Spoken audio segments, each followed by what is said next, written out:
Social media is full of great advice when it comes to content creation for beginners. However, it's also full of some not so great advice, and some of the things that get regurgitated out there definitely feel questionable to me. So in today's video, I'm going to be talking about some of the things that I think content creation gurus say that are either myths or they kind of give me the ick. And definitely let me know down in the comment section below whether you agree or disagree with some of these statements as well. So we're going to get straight into the first piece of advice today, which is that nobody cares about your content when you're a beginner. I think this is such a harsh piece of advice, and I also don't happen to think that it's true. The amount of video thumbnails from content gurus that literally say no one cares about your work or no one cares when you're a beginner is just crazy to me. I think obviously it's a bit of a clickbait tactic, but I still do think that this piece of advice is really harsh on several levels. It actually feels like something that Gary Vee would be probably shouting at your face when you're starting content creation, or something where one of those really hard coaches would be like, you have to make people care about your content. And let me tell you, it doesn't matter how bad your work is in the beginning and how bad your content is,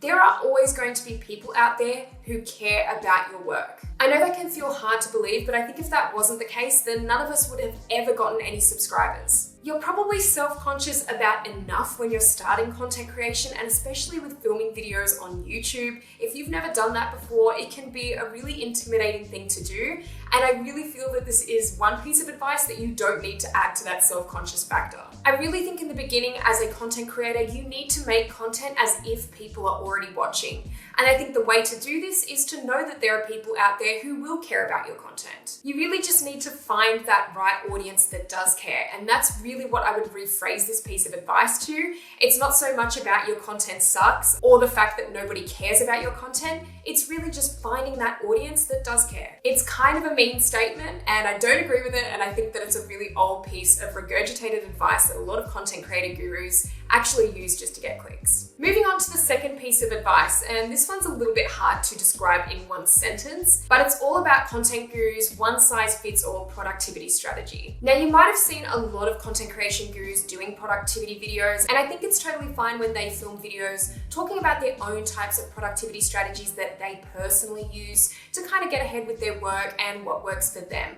I think that's totally fine because it's great to get an insight into how people work their best. What I don't necessarily agree with, and when it kind of becomes problematic for me, is when they expect you to follow their one-size-fits-all productivity strategy. So what I mean by this is that they feel that their way is the best way and the only way to be productive. And again, you'll see a lot of clickbait titles about this kind of content and how they wish they had found this strategy way earlier on in their career, and you should be using this too. If you're not getting anywhere in life, use this strategy. And I think that it's totally impossible to have a one-size-fits-all productivity strategy or one particular strategy that is going to work for everyone. So I really believe that everyone is completely different with this, period. And I do think there's a lot of other aspects that go into this. So it could be your sleep cycle currently and how you work throughout the day. Are you an early riser? Are you a late riser? This is something that's really going to impact your productivity in the day. And it's really interesting to read a lot of sleep books and see how important this actually is when it comes to productivity. Then there's also your personality type. So I also really encourage you, if you haven't looked into the MBTI personality types, and if you haven't done the quiz yet, go ahead and do it, because it's a really interesting way to find out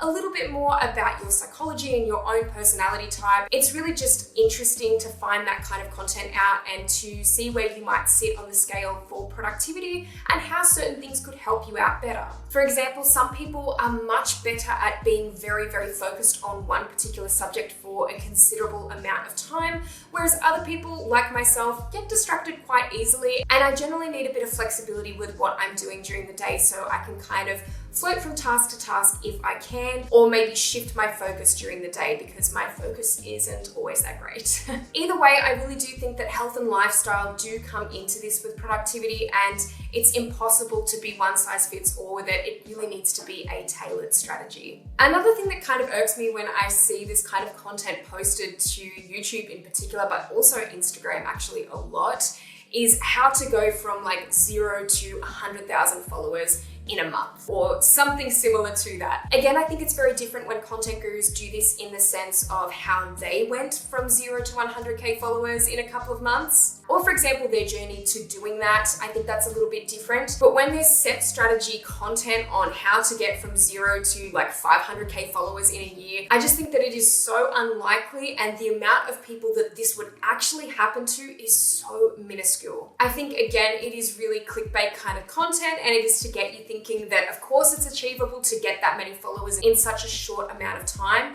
But honestly, overall, social media is a long game, and you really need it to be. You really need to learn and develop different skills when it comes to content creation. You want to be able to experiment with your content and have time to experiment, and to really build a subscriber base that actually cares. Overnight success is not always a good thing either. So not only do I feel that this advice is usually not achievable, I also feel that it's not necessarily the greatest advice either. I don't think that that's what people should necessarily be aiming for with content creation, trying to get as many followers in the shortest amount of time possible. There are many caveats with that, and I just don't necessarily recommend it. I think there's a lot of content creator gurus out there that don't recommend it as well. So when you see video headlines like that, it doesn't necessarily mean that it is going to work for you, and it doesn't necessarily mean that it's going to be achievable. It will take time, and that's really a huge part of content creation. The next thing that kind of irks me is something that I've talked about a few times on my channel before, but it's all about when content creator gurus tell you to niche down. I feel that this is a really outdated piece of advice at this point, and